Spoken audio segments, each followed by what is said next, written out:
has been serving in ISKCON for more than 40 plus years. Prabhu ji 40 plus साल से प्रभुपाद जी के इस movement में सर्व कर रहे हैं and widely respected for his deep philosophical understanding. अगर आपको कोई भी फिलोसफिकल क्वेश्चन है, कुछ भी है, तो आप एक बार बस प्रभु जी के पास चले जाइए। प्रभु जी आपके सारे जो है जो क्वेश्चन है वो एकदम स्पष्ट रूप से आपको क्लियर कर देंगे। And consistent dedication in bhakti. Prabhu ji has done his MTech from IIT Kanpur. तो प्रभु जी जो है material is well qualified. IIT Kanpur से जो है प्रभु जी ने अपना एमटेक करा है and Prabhu ji has rendered his service in Vrindavan and is now based at ISKCON East of Kailash. तो प्रभु जी पहले वृंदावन में सेवा करते थे, अब ईस्ट ऑफ कैलाश में प्रभु जी जो है सर्विस कर रहे हैं। डिस्पाइट हिज बिजी शेड्यूल, प्रभु जी का इतना बिजी शेड्यूल है, प्रभु जी नेवर मिस मंगल आरती, है ना। तो प्रभु जी ने अभी तक अपनी लाइफ में कभी मंगल आरती नहीं मिस करी है, even for a single day. And Prabhu ji is now spending 12 days for attending Mangal Aarti in different temples, right. So Prabhu ji की एक बहुत फेमस बुक है जिसको अगर आपने सुना होगा या कभी पढ़ा होगा तो वह श्री भगवान ने कहा, है ना। And it is highly regarded for insightful commentary on the Bhagavad Gita. तो जो भगवद गीता में प्रभु जी ने कमेंट्री लिखे हैं, बहुत ही अच्छी बुक है, एक बार आप जरूर जरूर जरूर पढ़िएगा।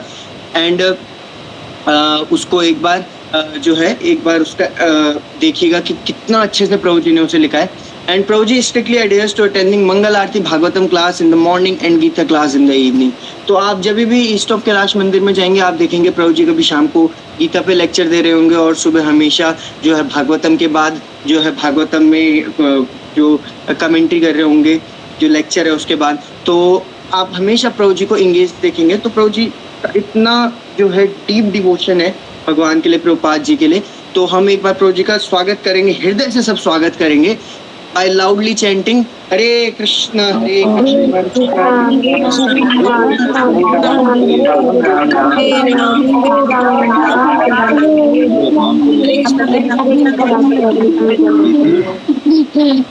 सभी से मैं रिक्वेस्ट करूंगा कि सब अगर साकारवाद को मानते हैं तो अपना साकार रूप प्रभु जी के सामने प्रकट कर सकते हैं और अपने वीडियोस ऑन कर सकते हैं।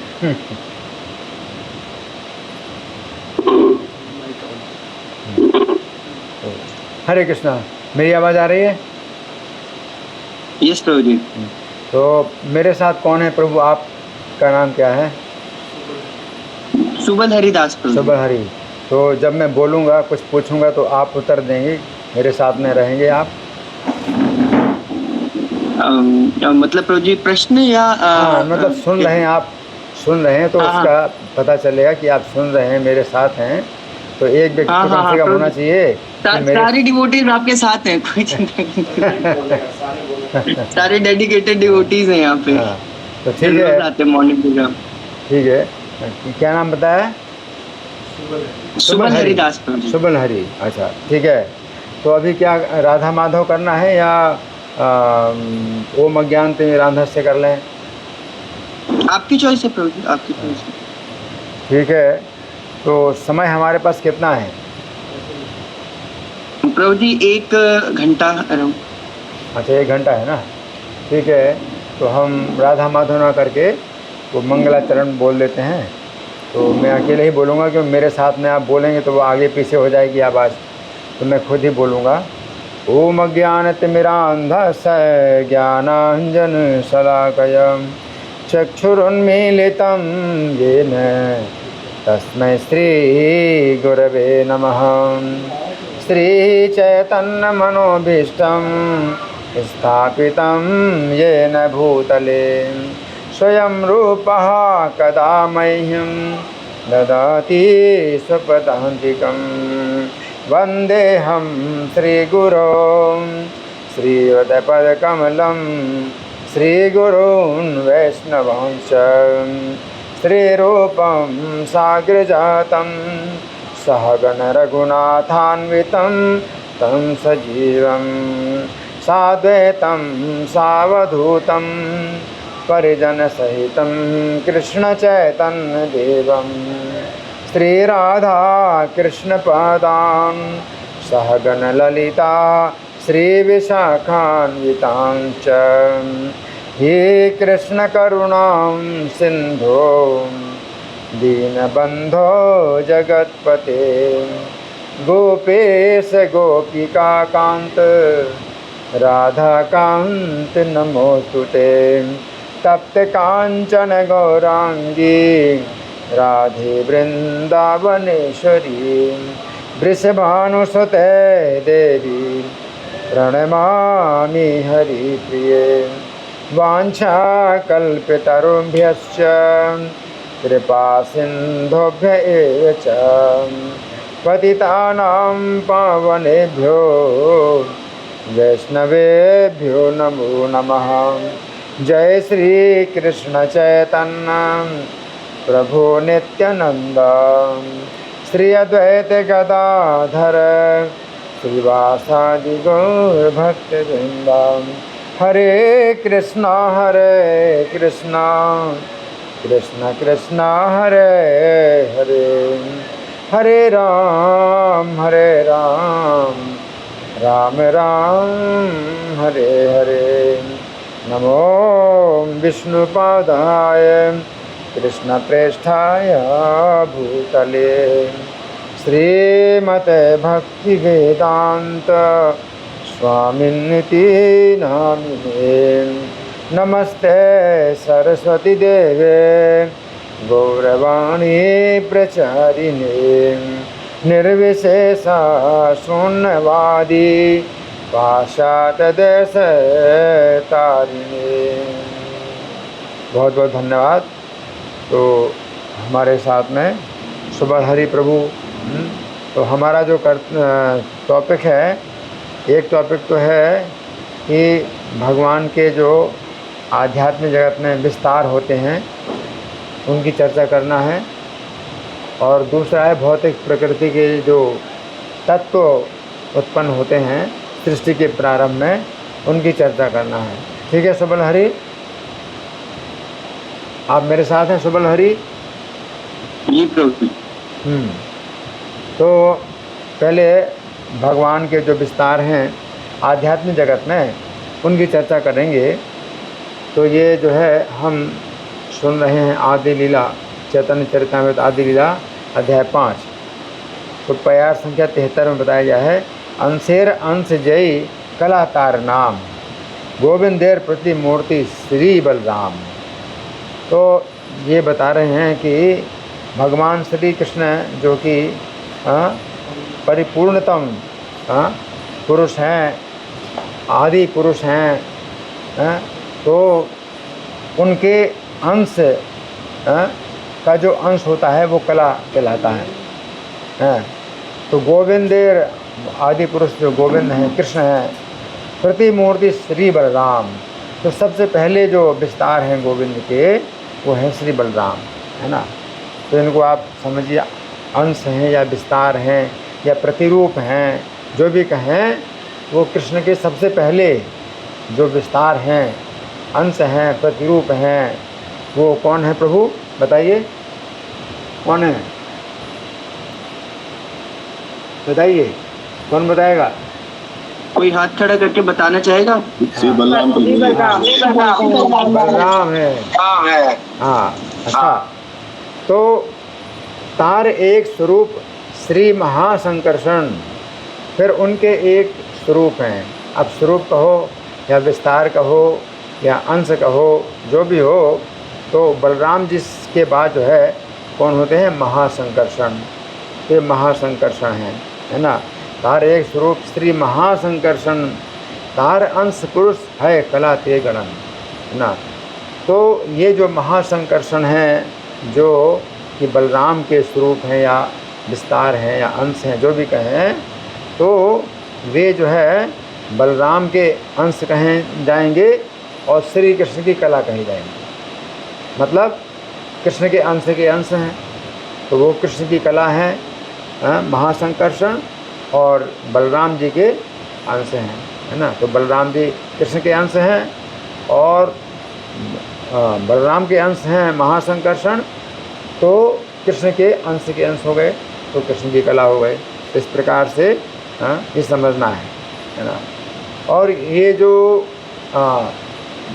वासुदेव संकर्षण प्रद्युम्न अनिरुद्ध है, ये द्वारका में जो चतुर्व्यूह है, वासुदेव, संकर्षण, प्रद्युम्न, अनिरुद्ध।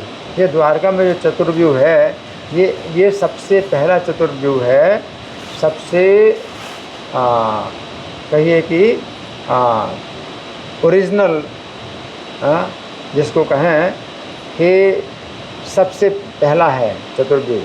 वासुदेव, संकर्षण, प्रद्युम्न, अनिरुद्ध। तो ये संकर्षण यानी बलराम, इनको बलराम आप समझिए। तो ये जो बलराम हैं, तो इनसे फिर जो मूल संकर्षण, बलराम जी को मूल संकर्षण कहेंगे। ये मूल है चतुर्व्यूह है, वासुदेव और संकर्षण, प्रद्युम्न, अनिरुद्ध। तो ये संकर्षण कौन है? मूल संकर्षण। वासुदेव मूल वासुदेव, प्रद्युम्न मूल प्रद्युम्न, और अनिरुद्ध मूल अनिरुद्ध। तो ये द्वारका के जो चतुर्व्यूह हैं, ये सबके मूल हैं, जितने आगे फिर चतुर्व्यूह होते हैं। तो चतुर्व्यूह से और भी चतुर्व्यूह होते हैं। तो इन चतुर्व्यूह में जो मूल संकर्षण है यानी बलराम, मूल संकर्षण से जो अगला चतुर्व्यूह होता है, तो उसमें ये मूल संकर्षण से महासंकर्षण होते हैं, जो कि ये है बलराम जी के अंश हैं, महासंकर्षण। तो उसी प्रकार से वासुदेव से, जो मूल वासुदेव से जो दूसरे वासुदेव होते हैं, और प्रद्युम्न से जो है प्रद्युम्न, दूसरे प्रद्युम्न होते हैं, अनिरुद्ध से दूसरे अनिरुद्ध होते हैं। तो मूल प्रद्युम्न से के विस्तार होते हैं प्रद्युम्न, और इस तरह से दूसरा चतुर्व्यूह होता है। मूल चतुर्व्यूह से जो है जो विस्तार होता है, वो दूसरे चतुर्व्यूह का विस्तार होता है। तो उसमें जो दूसरा विस्तार है चतुर्व्यूह का, वो महासंकर्षण जो मूल संकर्षण से हुए हैं, यानी बलराम जी से महासंकर्षण हुए हैं, है ना। जहाँ की त कला कही ते हो महाविष्णु। तो ये जो है भगवान श्री कृष्ण की कला है, और मूल संकर्षण के जो है वो क्या है, अंश हैं, है ना। तो जहाँ की त कला कही ते हो महाविष्णु। फिर जो है उन महासंकर्षण से कौन होते हैं? महाविष्णु होते हैं। ये महाविष्णु, ये पुरुष अवतार में पहले पुरुष अवतार हैं। 3 पुरुष अवतार जिनसे कि सृष्टि जो है धारण की जाती है, सृष्टि को धारण करते हैं।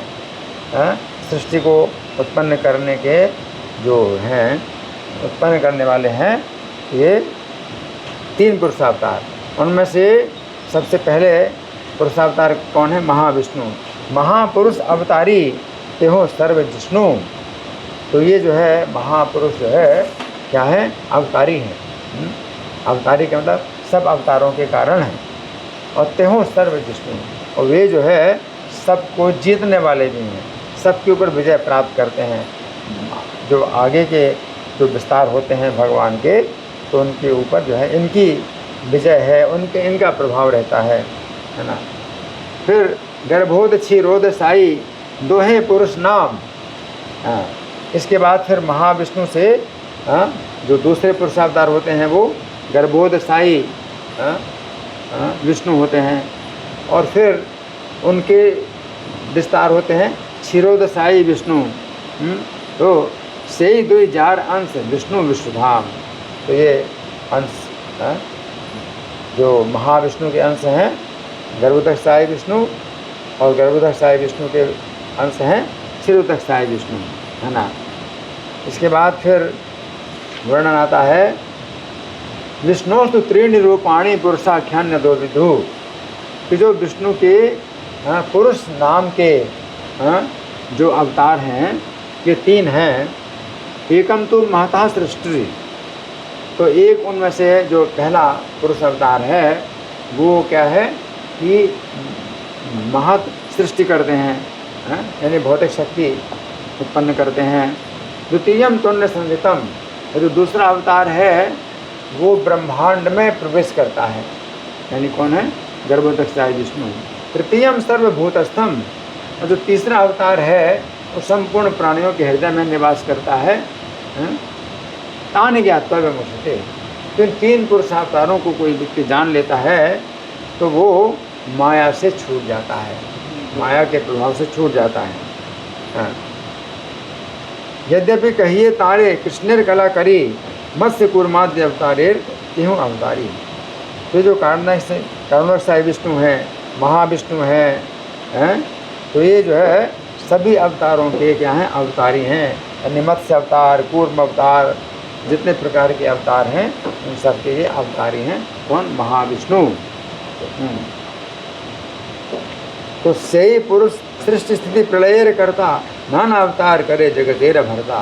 तो यही जो है पुरुष है, जो महा विष्णु है, तो ये क्या करते हैं? सृष्टि स्थिति प्रलय करने वाले हैं और नाना अवतार भी करते हैं।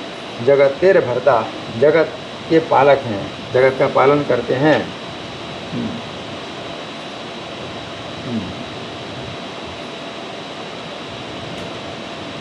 आदि अवतार महापुरुष भगवान, सर्व अवतार बीज सर्वाश्रय धाम। ये महापुरुष भगवान हैं, जो कि मूल अवतार हैं, आदि अवतार हैं, सर्व अवतार बीज, जितने अवतार हैं उन सबके बीज हैं। सर्वाश्रय, सबके आश्रय हैं और सबको धाम, यानी सबको धारण करने वाले हैं। तो ये जो है महाविष्णु का वर्णन आता है। इसमें बताया गया है कि प्रकृति सहित तार उभय संबंध, तथापि प्रकृति सह नाही स्पर्श गंध। तो प्रकृति के साथ में इनका संबंध रहता भी है, परंतु इनका जो है स्पर्श की गंध भी नहीं है। प्रकृति के साथ में इनकी स्पर्श की भी गंध भी नहीं है। मतलब क्या है कि प्रकृति पर दृष्टिपात करते हैं और प्रकृति से तत्वों की उत्पत्ति होती है, परंतु ये स्पर्श नहीं करते, प्रकृति का स्पर्श नहीं करते हैं, है ना।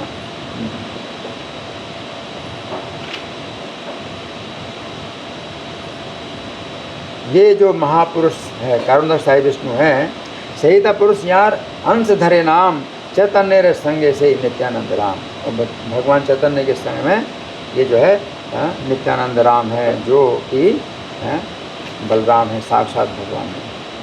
यशांसांसः तिल गर्भोदसाई, यन्नाभ्यब्ज लोक संघातनालम, लोक श्रेष्ठो सूतिका धाम है धातुष, तम श्री नित्यानंद रामम प्रपद्ये।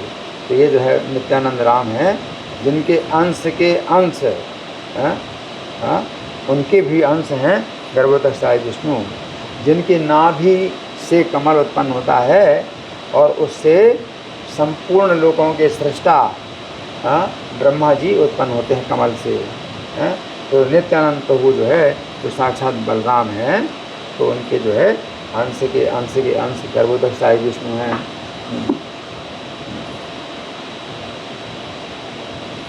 सहिता पुरुष अनंत ब्रह्मांड सृजिया, सब अंडे प्रवेशिला बहु मूर्ति है या।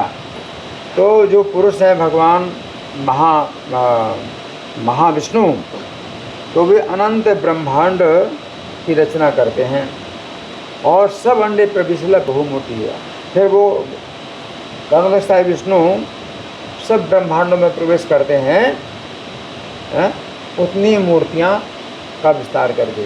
तो गर्भोदक साई विष्णु, जितने ब्रह्मांड कारुण्य साई विष्णु के शरीर से उत्पन्न होते हैं, तो प्रत्येक ब्रह्मांड में एक एक गर्भोदक साई विष्णु का विस्तार करते हैं।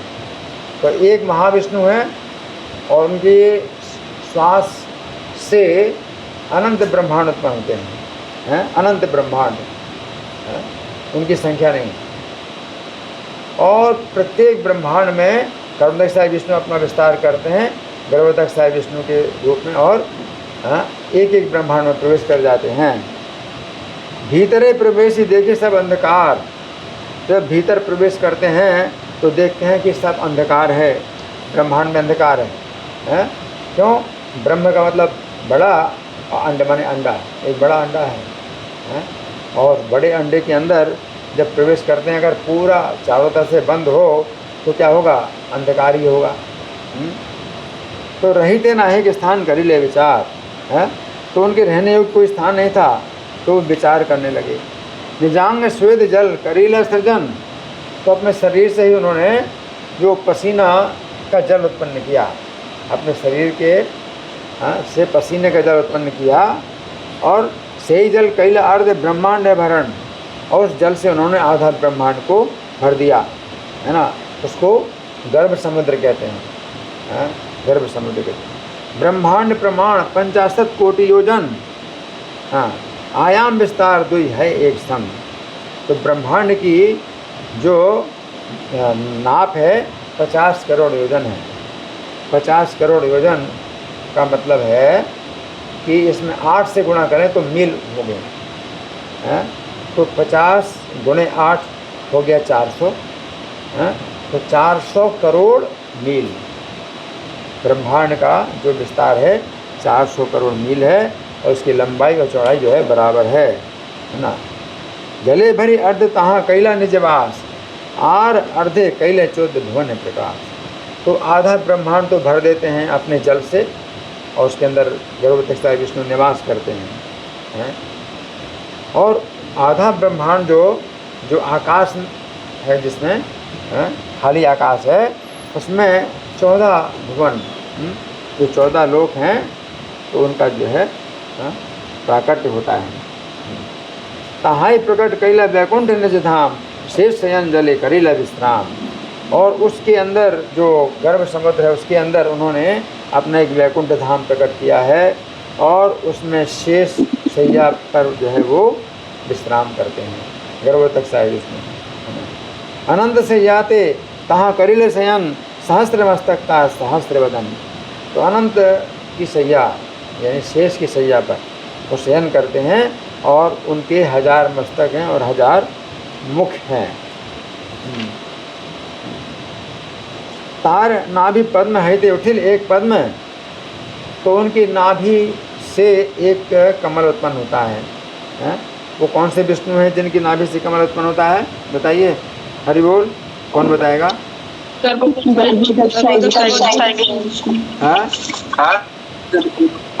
कौन सा? विष्णु। हाँ, गर्भोत्कच विष्णु। सही पद्म हैला ब्रह्मार जन्म सद्म, तो उसी पद्म से, उसी कमल से ब्रह्मा जी का जन्म होता है ना। सही पद्म नाले हैला 14 भवन, और उसी जो नाल है, जो कि महाविष्णु महाविष्णु नहीं, क्षमा करिए, गर्भोत्कच विष्णु की नाभि से निकला है, तो पानी को पार करके और जो है ब्रह्मांड के सबसे ऊपरी हिस्से में चला जाता है। तो उसमें जो आधा ब्रह्मांड जो जहाँ जल नहीं है, आकाश है, तो उस जो कमल की नाल में 14 भुवन की सृष्टि ब्रह्मा जी करते हैं। तेहो ब्रह्मा हैया सृष्टि करी ले सृजन, विष्णु रूप हैया करे जगत पालने, गुणातीत विष्णु स्पर्श नाही माया गुणे। और वो जगत का पालन करते हैं भगवान विष्णु के रूप में, और गुणों से अतीत हैं, उनको जो है माया के गुणों का स्पर्श नहीं होता भगवान विष्णु का, है ना। तो इस तरह से हमने कुछ चर्चा की है भगवान के संबंध में कि अच्छा ठीक है। अब क्षीरोदस्थायी विष्णु, क्षीरोदस्थायी विष्णु का वर्णन आता है कि नारायणेर नाभिनाल मध्य ते धरणी, धरणी मध्य सप्त समुद्र ये गणी।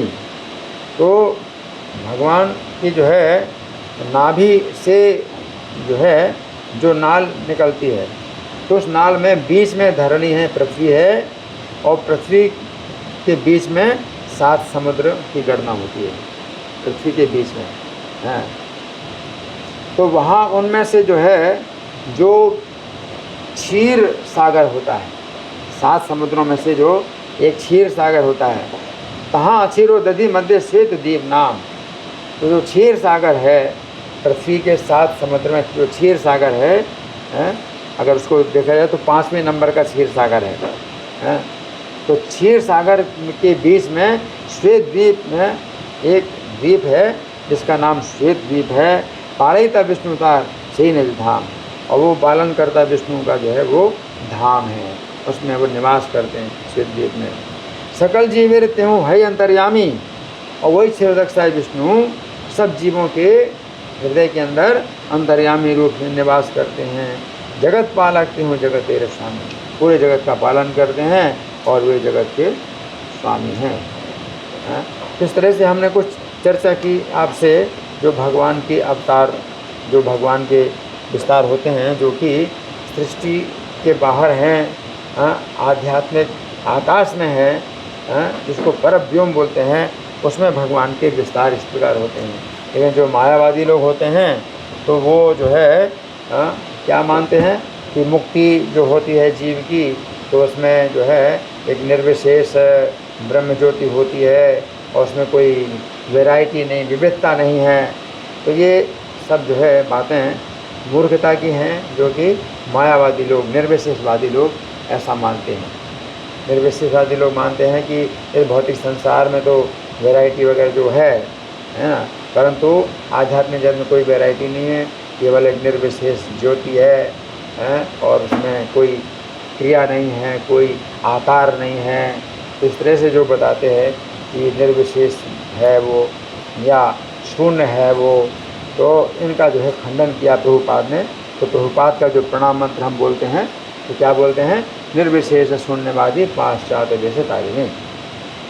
निर्विशेषवादियों को, शून्यवादियों का जो है क्या किया? खंडन किया है श्रील प्रभुपाद ने। तो विशेष रूप से उनका हम इस रूप में गुणगान करते हैं, क्योंकि आध्यात्मिक जगत में भी, आध्यात्मिक आकाश में भी जो है कितने लोक हैं और कितने भगवान के रूप हैं, भगवान के विस्तार हैं, उन्हें कुछ पता नहीं है ना।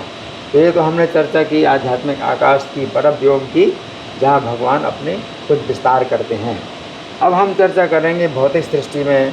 तो भौतिक सृष्टि में जो 24 तत्व होते हैं, तो कपिल भगवान माता देवहूति को जो सुनाते हैं, ये श्रीमद् भागवत का 3रा स्कंध है।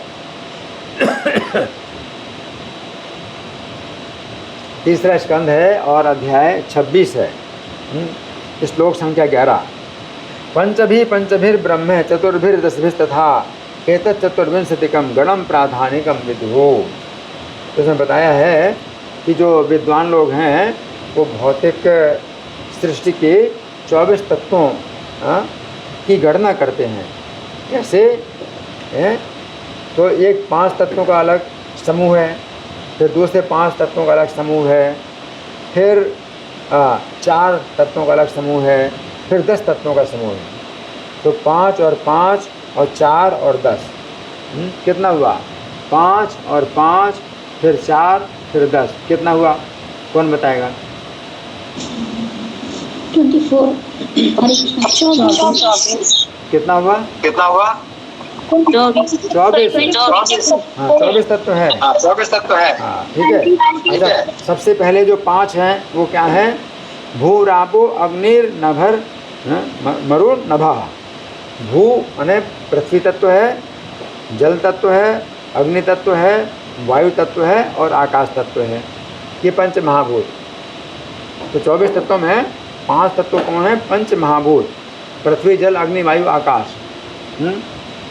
फिर 5 तन मात्राएँ हैं, 5 तन मात्राएँ हैं। तो शब्द स्पर्श रूप रस गंध, ये 5। दूसरा 5 तत्व कौन से हैं? तन मात्रा, शब्द स्पर्श रूप रस गंध। तो पहला 5 हो गया, फिर दूसरा 5 हो गया, फिर अब है तीसरा 10। वैसे तीसरा तो 4 होता है, लेकिन अभी 10 की बता दी। जो 10 तत्व हैं वो कौन से हैं? इंद्रियाणि 10 है, 10 इंद्रियां हैं। श्रोत्रम त्वग रसन नासिका। तो एक तो श्रवण इंद्रिय है, दूसरी त्वचा इंद्रिय है, तीसरी दृष्टि की इंद्रिय है, चौथी रसना की इंद्रिय है और 5वीं नासिका गंध की इंद्रिय है। तो ये 5 ज्ञान इंद्रियाँ। फिर वाक करो चरणों में ड्रम पायुर्दशम उच्चते। फिर 5 जो है कर्मेंद्रियाँ हैं। तो वाणी की इंद्रिय है बोलने वाली, और हाथों की इंद्रिय है पकड़ने वाली, चरणों की इंद्रिय चलने वाली, और जननेन्द्रिय है और मल त्याग की इंद्रिय है। इस प्रकार से 5 कर्मेंद्रियाँ। तो 5 ज्ञानेंद्रियाँ, 5 कर्मेंद्रियाँ, 10 है ना।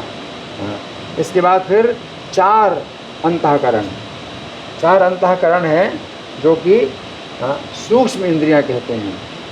मनोबुद्धि अहंकार चित्तम इत्यंतरात्मकम। मन, बुद्धि, अहंकार और चित्त ये क्या है? अंतःकरण है। 5 अंतःकरण हैं, अंतरात्मा है 5 प्रकार से। नहीं, क्षमा करिए, 5 नहीं, कितने हैं? मन, बुद्धि, अहंकार, चित्त, कितने? 4 हाँ, तो 5 एक बता दिया, 5 एक बता दिया, फिर 10 बताया और अब 4 बताया। तो ये जो है इस प्रकार से बताए गए हैं कि ये कुल मिला के 24 तत्व हैं। और काला पंचविंशका, अगर 25 तत्व माना जाए तो 25वां तत्व है काल।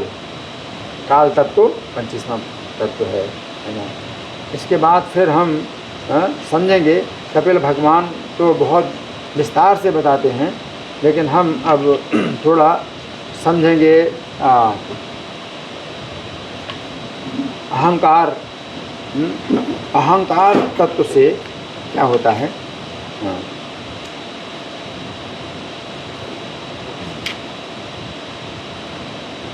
अहंकार तत्व से जो शब्द तन्मात्रा उत्पन्न होती है, शब्द तन्मात्रा उत्पन्न होती है। सबसे पहले सृष्टि में जो 5 पंच महाभूत हैं और 5 तन्मात्राएं हैं और 5 ज्ञानेंद्रियां हैं, तो इनमें जो है सबसे पहले शब्द तन्मात्रा होती है।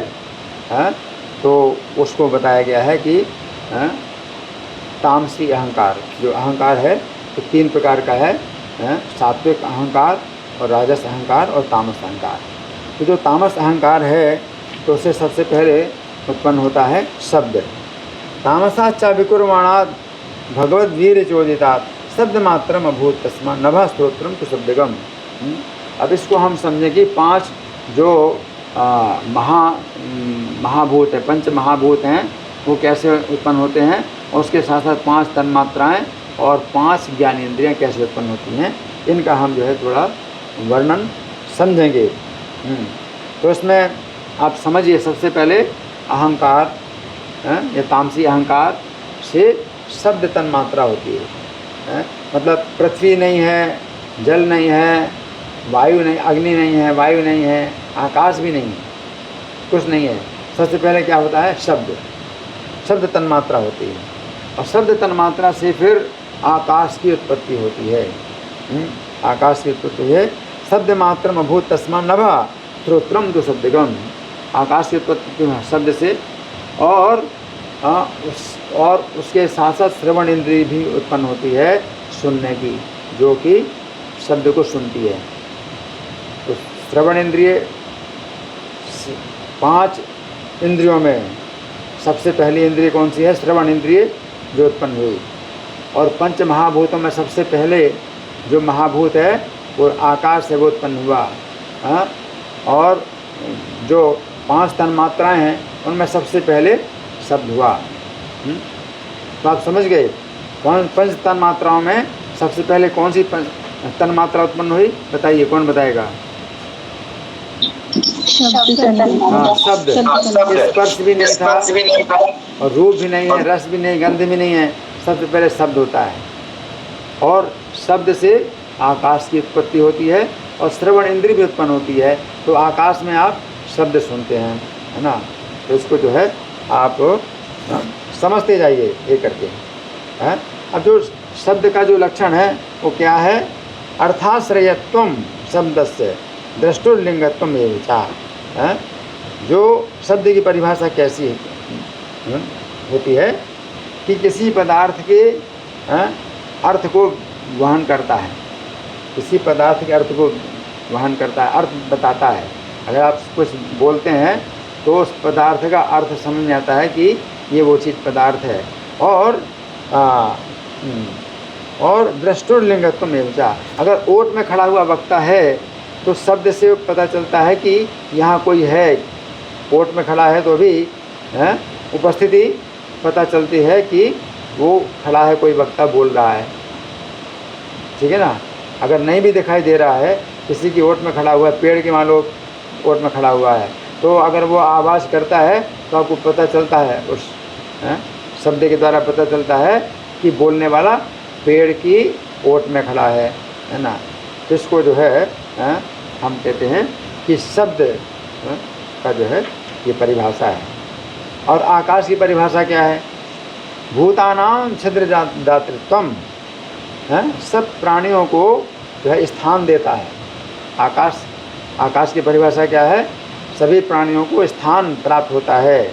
बहिरअंतरम एवचा, जो सबके बाहर भी रहता है और आकाश अंदर भी रहता है। ये आकाश है ना। तो आकाश का जो है ये लक्षण है। ठीक है। अच्छा, अब आपने अभी तक समझा कि तामसी अहंकार से शब्द तन्मात्रा हुई सबसे पहली, और शब्द तन्मात्रा से सबसे पहला जो महाभूत है वो आकाश उत्पन्न हुआ, और ज्ञानेंद्रियों में सबसे पहली ज्ञानेंद्रिय श्रवण इंद्रिय उत्पन्न हुई, है ना। अब आकाश से क्या होता है? नवसा शब्द तन्मात्रा। अब आकाश से जो है क्या हुआ? स्पर्श तन्मात्रा उत्पन्न हुई। आकाश से स्पर्श तन्मात्रा है सबसे पहले। अब दूसरा स्पर्श तन्मात्रा उत्पन्न हुई, ये दूसरे नंबर में है। शब्द तन्मात्रा के बाद दूसरे स्पर्श तन्मात्रा उत्पन्न हुई, और उससे वायु उत्पन्न हुआ, और उससे त्वचा भी उत्पन्न हुई, जो कि स्पर्श इंद्रिय होती है। त्वचा इंद्रिय, स्पर्श करने वाली इंद्रिय उत्पन्न हुई। तो ये दूसरी तन्मात्रा है जो आकाश से उत्पन्न हुई, स्पर्श। और स्पर्श से वायु, पंच महाभूतों में दूसरा नंबर का वायु है वो उत्पन्न हुआ, और इंद्रिय भी दूसरे नंबर की उत्पन्न हुई, जो है त्वचा इंद्रिय, स्पर्श इंद्रिय। अब ये जो स्पर्श तन्मात्रा है इसका लक्षण क्या है? मृदुत्वम कठिनत्वम च शैत्यम उष्णत्वम एव च। स्पर्श का लक्षण क्या है कि स्पर्श आपको जब होता है तो आपको पता चलता है कि कोमल है या कठोर है, कितना कोमल है कितना कठोर है। स्पर्श तन्मात्रा का ये जो है परिभाषा है। शैत्यम उष्णत्वम, या कितना ठंडा है कितना गर्म है। स्पर्श में 4 लक्षण होते हैं। एक तो कोमलता कठोरता, दूसरा शीतलता या उष्णता, कितना ठंडा है कितना गर्म है, और कितना कोमल है कितना कठोर है। 4 लक्षण हैं स्पर्श तन्मात्रा के। कौन बताएगा स्पर्श तन्मात्रा के 4 लक्षण? कौन बताएगा? हरे कृष्ण प्रभु जी। हाँ जी। स्पर्श तन्मात्रा के 4 लक्षण हैं। कोमलता, कठोरता, ठंडा और गर्म। ये जो है ये तत् स्पर्शत्वम तन्मात्रम नभस्ततः। ये जो है कोमलता, कठोरता, शीतलता, उष्णता स्पर्श बताने वाले लक्षण हैं। अब वायु का लक्षण क्या है? वायु का लक्षण क्या है? चालनम जुहनम प्राप्तिर नेतृत्वम दिव्य शब्दयो। तो एक तो है चालनम, वायु का लक्षण क्या है? हिलाता है। कोई चीज़ हिलने लगती है, आपको वायु दिखाई तो नहीं पड़ती, कोई चीज़ हिलती है, जैसे पेड़ की पत्तियां हिलती हैं, कोई है ना, कपड़ा हिलता है, तो वायु का पता चलता है। तो वायु का लक्षण क्या है? चालनम, हिलाता है कोई चीज़। व्यूहनम, व्यूहनम का तो मिला देता है, कुछ चीज़ों को जो है मिला देता है, जैसे कि पाउडर है, कई तरह के पाउडर है तो मिला देता है वो। और नेतृत्वम द्रव्य शब्दयो, और किसी चीज़ को भी एक स्थान से दूसरे स्थान में ले जाता है, उड़ा ले जाता है वायु, तो उसको कहते हैं नेतृत्व, यानी ले जाना, एक स्थान से दूसरे स्थान में ले जाना। तो कोई वस्तु को एक स्थान से दूसरे स्थान में ले जाता है, और साथ साथ शब्द को भी एक स्थान से दूसरे स्थान में ले जाता है वायु। अगर हवा उल्टी बह रही है तो कोई व्यक्ति कुछ बोल रहा है तो उसकी आवाज़ आपको कम सुनाई पड़ेगी कि हवा उल्टी बह रही है। हवा सीधी बह रही है तो उसकी आवाज़ जो है आपको सुनाई पड़ेगी। तो शब्द को भी जो है वायु एक स्थान से दूसरे स्थान में ले जाता है, और वस्तु को भी एक स्थान से दूसरे स्थान में ले जाता है। ये 4 प्रकार के जो है लक्षण वायु के हैं। वायु कर्माभिलक्षणम, वायु की क्रिया से पता चलता है कि वायु है। फिर हाँ, अब वायु से क्या है, तीसरी तन्मात्रा उत्पन्न हुई, वो क्या है, रूप। ये तीसरी तन्मात्रा रूप है। अभी रस नहीं उत्पन्न हुआ, गंध उत्पन्न नहीं हुआ ना, तीसरी तन्मात्रा रूप उत्पन्न हुई। शब्द के बाद पहला शब्द है, दूसरा स्पर्श है, तीसरा रूप है। तो रूप तन्मात्रा हुई और उसी से तेज उत्पन्न हुआ, उसको अग्नि कहें या तेज। मतलब इसमें दो गुण हैं, एक तो गर्मी उत्पन्न करना, दूसरा प्रकाश उत्पन्न करना। तो उसको आप अग्नि तत्व बोलें या तेज तत्व बोलें। तेज का मतलब प्रकाश है। तो ये जो है तीसरा महाभूत है। तो अभी जल उत्पन्न नहीं हुआ, पृथ्वी उत्पन्न नहीं हुई, तीसरा तेज उत्पन्न हुआ।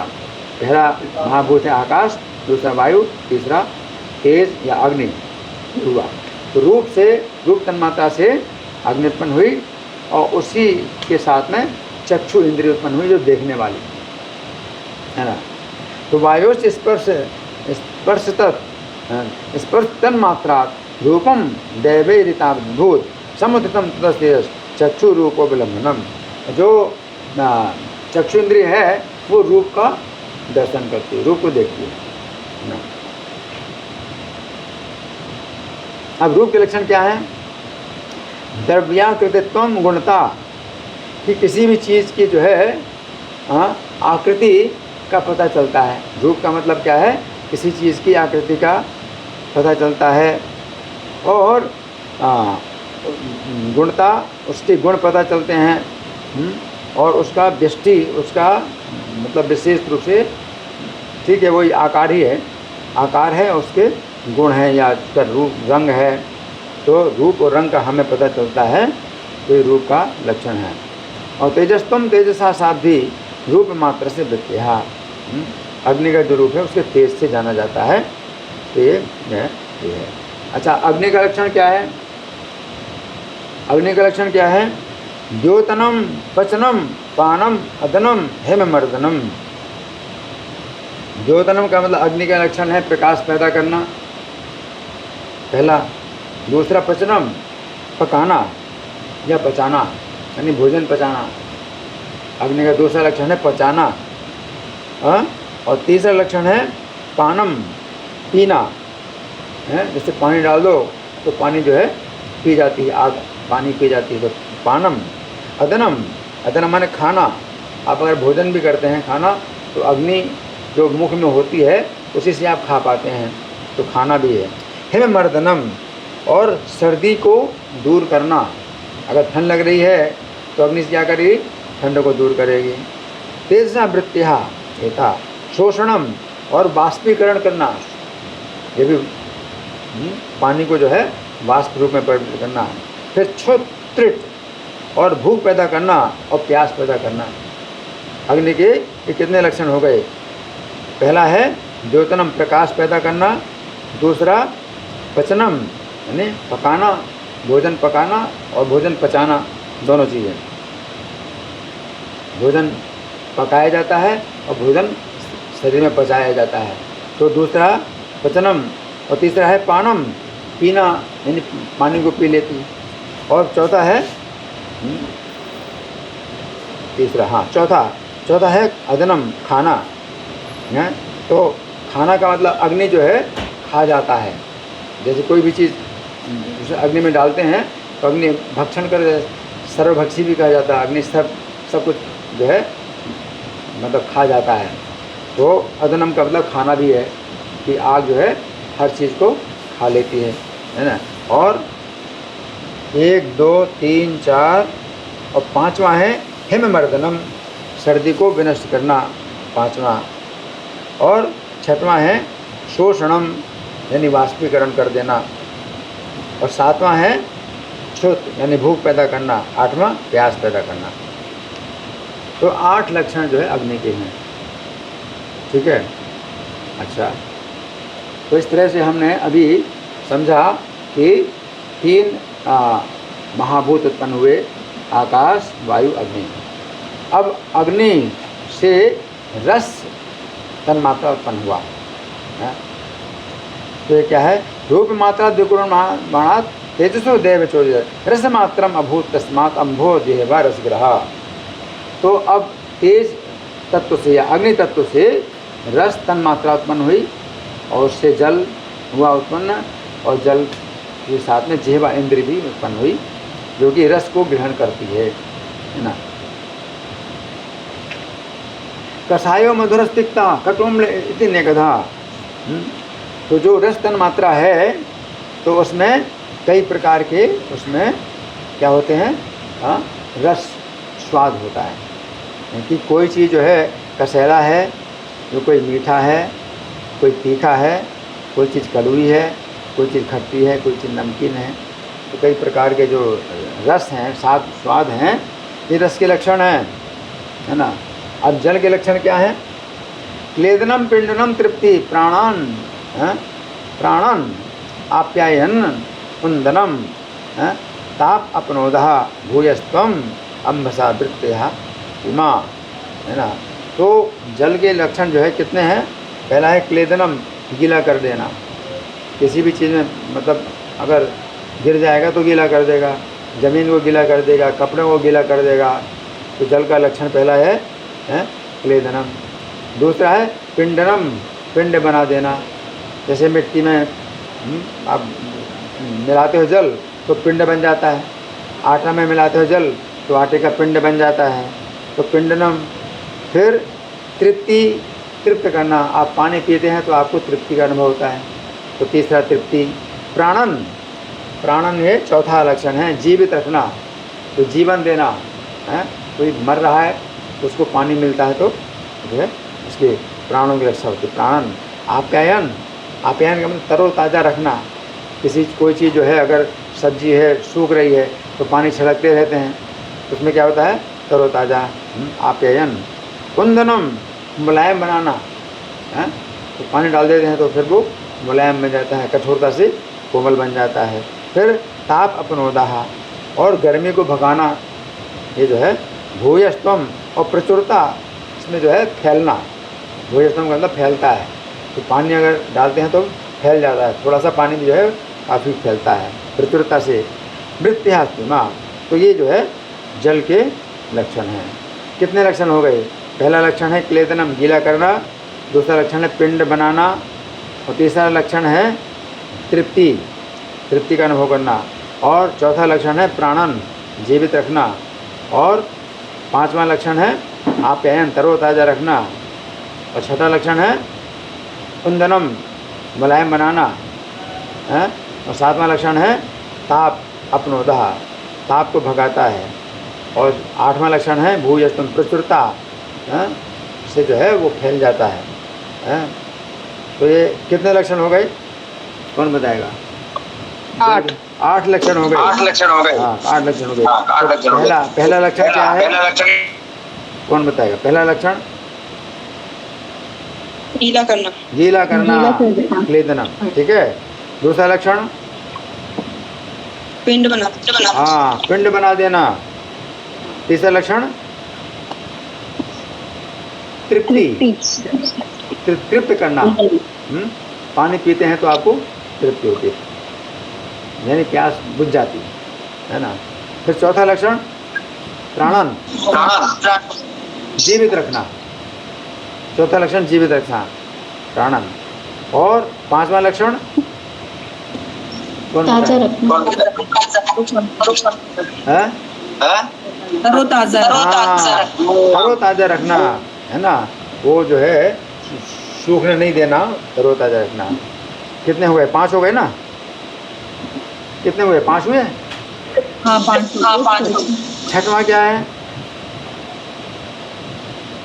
मुलायम बनाना, मुलायम बनाना। छठा है, जैसे कपड़ा है, अगर मान लो वो कड़ा हो जाता है, कठोर हो जाता है, पानी छिड़क देते हैं, फिर उसको प्रेस करते हैं तो मुलायम बन जाता है। तो छठा हो गया। फिर सातवां गर्मी भगाना। हाँ, गर्मी भगाना, गर्मी भगाई जाती है ना। पानी छिड़क देते हैं तो गर्मी भाग जाती है। कितने हो गए? 7 है। कितने? 7 हुए। 7 हो गए। आठवां है क्या? प्रचुरता से फैलना, प्रचुरता से, हाँ। तो जल के 8 लक्षण हो गए। ठीक है। अच्छा, अब उत्पत्ति होती है क्या? जल उत्पन्न हुआ है ना, जल हो गया और जिह्वा इंद्र भी उत्पन्न होगी। ठीक है। तो अभी तक जो है 4 महाभूत उत्पन्न हो गए, यानी आकाश और वायु, आकाश, वायु और अग्नि, तेज अग्नि है ना। तो अभी 3 हुए ना, आकाश, वायु और अग्नि 3 हुए। ठीक है। अच्छा, अब तेज से जो है रस, ये तो हो गया। अच्छा, अब जल से गंध तन्मात्रा उत्पन्न होती है। रसमाता विकुर्मा अम्बसो देव चोदिदात गंध मात्रा अभूत तस्मात्। तो गंध तन्मात्रा उत्पन्न हुई जल से, और उससे पृथ्वी की उत्पत्ति हुई और घ्राण इंद्र भी उत्पन्न हुई। तो 5वां तत्व जो पृथ्वी है वो उत्पन्न हुई, और 5वीं तन्मात्रा गंध से, ये 5वां जो महाभूत है पृथ्वी उत्पन्न हुई, और घ्राण इंद्र भी उत्पन्न हुई। करम में पूते सौरभ्य शांतो ग्राम भी पृथक। तो इसमें गंध जो है मतलब कई प्रकार की होती है। एक गंध होती है मिश्रित, दूसरी होती है पोती। पोती का मतलब जैसे बासी हो जाती है, कोई चीज़ खराब हो जाती है, सड़ जाती है, तो वो दुर्गंध उत्पन्न होती है। सौरभ्य का मतलब सुगंध भी होती है, और शांत यानी मृदु गंध होती है, उग्र तीक्ष्ण गंध होती है, और अम्ल और खट्टी गंध भी उत्पन्न होती है। ऐसे कई प्रकार के गंध के जो है वो हैं, मतलब प्रकार हैं, कई प्रकार की गंध होती है। तो ये जो है गंध की परिभाषा है ना। भावनम ब्रह्मण स्थानम धारणम सद्विशेषणम सर्वसत्व गुणोद्भेदा पृथ्वी वृत्ति लक्षणम।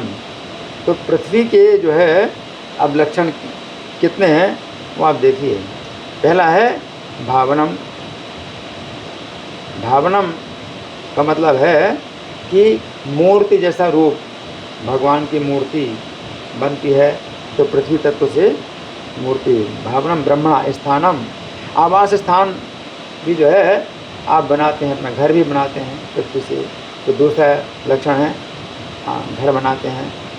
तीसरा है धारणम, वस्त्रों को धारण करने की चीज़ बनाते हैं, जैसे प्लेट है, गिलास है, तो उससे बनते हैं, तो चीज़ों को धारण किया जाता है उससे। सद्विशेषणम, और सद्विशेषण खुले आकाश को अलग करना, तो पृथ्वी से आप खुले आकाश को अलग कर सकते हैं। दीवार बना दी तो आकाश इधर हो गया, दूसरा आकाश इधर हो गया, तो खुले आकाश को अलग कर देना है। और सर्वसत्व गुण उद्भेता, और क्या होता है कि समस्त तत्वों का आश्रय स्थल पृथ्वी होती है। पृथ्वी में जल भी रखा जाता है, अग्नि भी रखी जाती है ना। तो वायु को भी जो है बंद कर सकते हैं उससे, पृथ्वी तत्व से। तो ये जो है उसमें सब तत्वों का आश्रय स्थल है। तो पृथ्वी वृत्ति लक्षणम, तो पृथ्वी के जो है ये लक्षण हैं। तो इसमें पहला लक्षण क्या बताया है कि भगवान की मूर्ति बनती है पृथ्वी से, पहला लक्षण है ना, भावनम ब्रह्मणा। और दूसरा लक्षण क्या है, कौन बताएगा? पृथ्वी का दूसरा लक्षण क्या है? स्थानम। स्थानम यानी घर बनाना। ठीक है। और तीसरा लक्षण क्या है? धारणम, वस्तुओं को धारण करना है ना। और चौथा है सद्विशेषणम, खुले आकाश को अलग करना, चौथा है ना। और सर्वसत्व गुण उद्भेता है। और दूसरे इसमें क्या है? समस्त तत्वों का आश्रय स्थल है।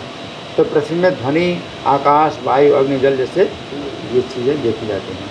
अब इसमें बताया गया है कि ये जो 5 तत्व हैं, तो इनमें क्या है कि आकाश तत्व में केवल एक ही तन्मात्रा है, वो है शब्द। आकाश की जो है जो पहचान होती है शब्द से होती है कि आप उसमें आवाज़ सुन सकते हैं, लेकिन इसमें स्पर्श नहीं होता। स्पर्श नहीं होता आकाश में, आप स्पर्श नहीं कर सकते। शब्द से रूप देख नहीं सकते, रस आपको स्वाद नहीं मिल सकता, रस और गंध आपको कोई गंध भी नहीं मिल सकती आकाश की। आप आकाश को पहचानते हैं केवल शब्द के द्वारा, है। और वो आकाश में जो शब्द होता है वो कैसे आप देखते हैं? अगर मान लीजिए कि माइक जो है, उसको आप मतलब क्या करते हैं, फुल साउंड कर देते हैं, फुल साउंड कर देते हैं, तो कोई नहीं बोल रहा तो अभी वो शब्द आकाश के शब्द को पकड़ता है, तो उसमें क्या आती है? इको आती है। अभी इको कैसे आ रही है माइक में? कोई नहीं बोल रहा है, लेकिन आपने उसको आवाज़ को एम्पलीफाई कर दिया, फुल साउंड कर दिया है। तो आप समझ रहे हैं ना कि मैं क्या कह रहा हूँ? आकाश में जो शब्द उसको पकड़ लेता है माइक। आकाश में शब्द पकड़ रहा है कि नहीं पकड़ रहा है ना? हाँ, तो आकाश में शब्द है जो कि हम वैसे नहीं सुन पाते, लेकिन अगर आप फुल साउंड कर देते हैं माइक की तो वो पकड़ लेता है आकाश में। तो आकाश में शब्द है, ठीक है ना? तो आकाश में केवल एक तन मात्रा है शब्द की, और जो वायु है उसमें 2 तन मात्राएँ हैं, शब्द की भी है, वायु की उपस्थिति आप आवाज़ से भी पता चलती है, और दूसरा क्या है? स्पर्श भी वायु में है, स्पर्श भी। लेकिन आप उसका रूप नहीं देख सकते और उसका रस नहीं है, उसमें गंध नहीं है। तो वायु में 2 तन मात्राएँ हैं। फिर तेज या अग्नि में 3 तन मात्राएँ हैं, उसमें शब्द भी है, अग्नि में जो है शब्द भी निकलता है और स्पर्श भी होता है अग्नि का, और अग्नि में क्या होता है? रूप भी होता है, अग्नि का रूप भी होता है। तो अग्नि की पहचान आप 3 प्रकार से कर सकते हैं, शब्द सुन करके और स्पर्श करके और आँखों से देख करके। तो ये अग्नि की 3 तन मात्राएँ हैं। फिर जल की 4 हैं, उसमें शब्द भी होता है पानी में, और स्पर्श भी होता है, स्पर्श भी कर सकते हैं और देख भी सकते हैं आँखों से, और रस उसका जो है रस स्वाद भी मिलता है। तो पानी में 4 तन मात्रा हैं कि आप आकारों से सुन सकते हैं और त्वचा से स्पर्श कर सकते हैं, आँखों से देख सकते हैं और जिह्वा से स्वाद ले सकते हैं, है ना? इसमें गंध नहीं, पानी में गंध नहीं। अगर पानी में कोई गंध आती है तो पृथ्वी तत्व का मिश्रण होने से ही गंध आती है, पानी में गंध नहीं है। फिर जल में 4 तन मात्राएँ हैं, उसमें क्या है? आप शब्द भी है उसमें, पानी में आकाश कानों से सुन सकते हैं और स्पर्श त्वचा से स्पर्श कर सकते हैं पानी का, और आँखों से देख भी सकते हैं, और जिह्वा से उसका रस भी मिल जाएगा, ठीक है। और अच्छा, ये तो मैंने बता दिया, तो पानी का बता दिया। अब पृथ्वी तत्व के जो है 5 लक्षण हैं। पृथ्वी को जो है कानों से सुन सकते हैं, उसमें शब्द भी होता है पृथ्वी में, और स्पर्श छू सकते हैं, और आँखों से आप देख भी सकते हैं, और जिह्वा से आप उसका टेस्ट भी कर सकते हैं, और साथ साथ गंध है। पृथ्वी में विशेष गुण है गंध का, तो पृथ्वी तत्व से गंध उत्पन्न होती है ना। तो पृथ्वी में 5 तन मात्राएँ हैं, है ना। तो उसमें आप ये समझ लीजिए कि आकाश का विशेष गुण केवल ये है शब्द, और वायु का विशेष गुण स्पर्श, और अग्नि का विशेष गुण रूप, और जल का विशेष गुण रस, और पृथ्वी का विशेष गुण गंध है। तो अब मैं पूछूं आपसे, तो आप बताएंगे पृथ्वी का विशेष गुण क्या है? कौन बताएगा? गंध। गंध है। हाँ, और जल का विशेष गुण क्या है? रस है। और वायु का विशेष स्पर्श। हाँ, और आकाश का विशेष गुण क्या है? शब्द। हाँ, आकाश शब्द से पता चलता। ठीक है। इस तरह से हमने आपके साथ जो है कुछ चर्चा की कि जो 5 तत्व हैं, यानी 5 महाभूत और 5 ज्ञानेंद्रिया और 5 तन्मात्रा, इनका हमने जो है चर्चा की आपसे। और अब आप लोगों की ओर से कोई प्रश्न है, कोई चर्चा है, या आपके पास समय बिल्कुल नहीं है, या कितना समय है?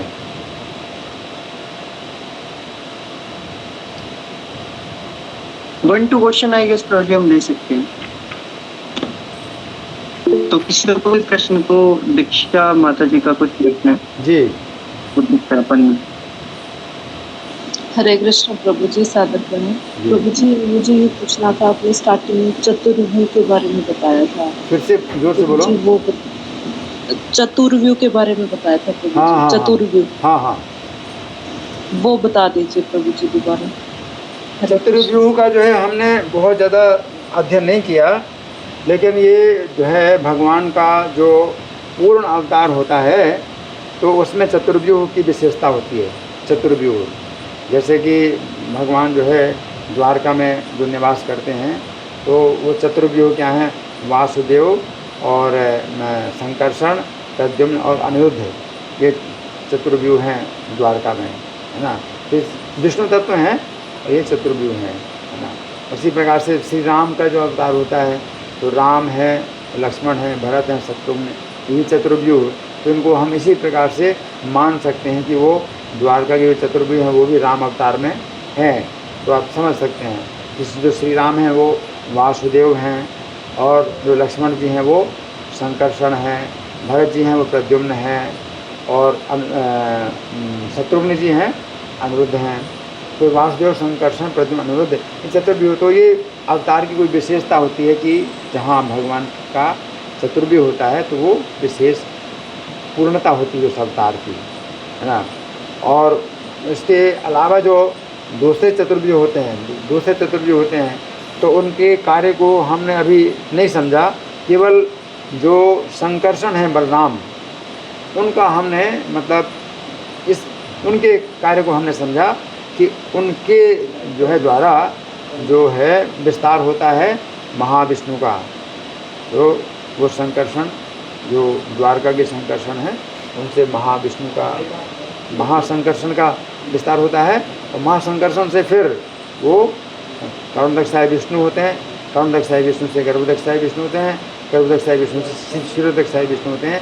3 पुरुष अवतार होते हैं। हमने इतनी चर्चा की और बाकी हमने चर्चा नहीं की कि जो द्वारका के जो संकर्षण के अलावा प्रद्युम्न हैं, अनिरुद्ध हैं, उनसे कैसे विस्तार होते हैं भगवान की, वो हमने चर्चा नहीं की आपसे। ठीक है, धन्यवाद प्रभु जी, जी। धन्यवाद प्रभु जी। हरे कृष्ण, सादर करें।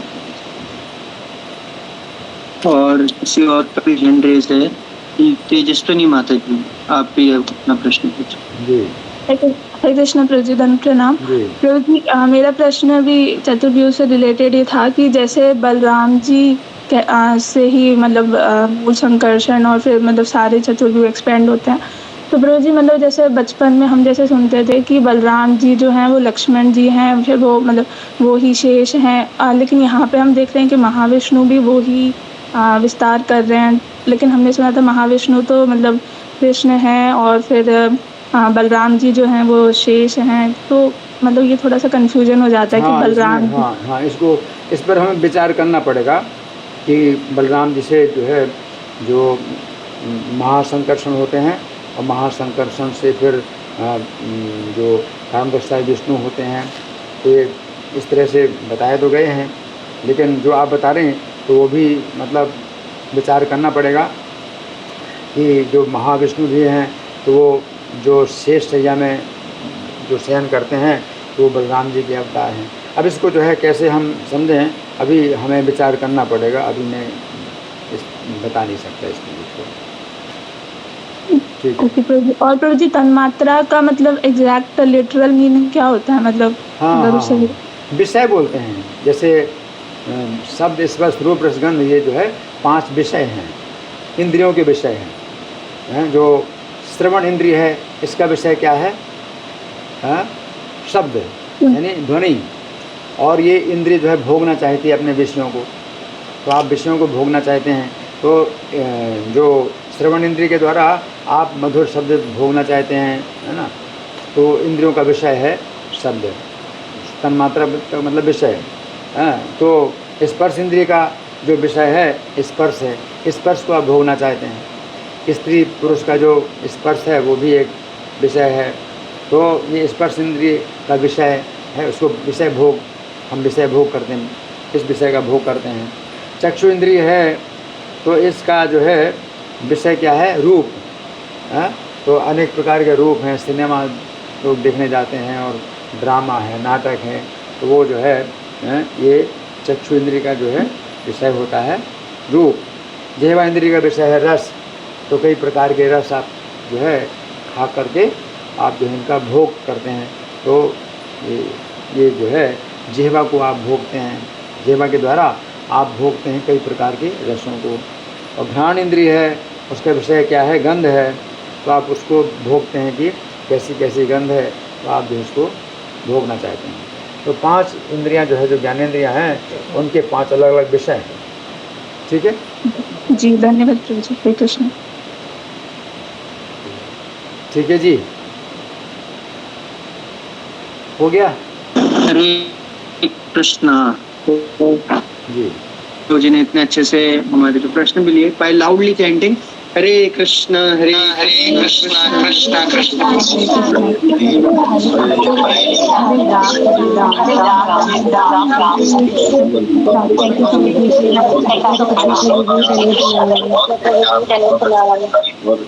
तो अभी सेशन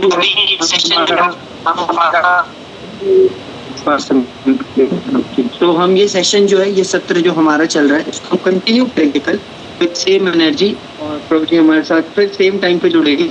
आप सभी से निवेदन है कि अपने साथ जो है कॉपी पेन लेके जरूर आइएगा। और प्रभु जी हो सकता है कुछ प्रश्न भी पूछे आपसे आज के लेक्चर से रिलेटेड कल, तो उनके लिए भी रेडी रहिएगा। और हम फिर से कल इस सत्र को शुरू करें। हरे कृष्णा। Thank you. सतगुरु कृष्ण प्रपाद की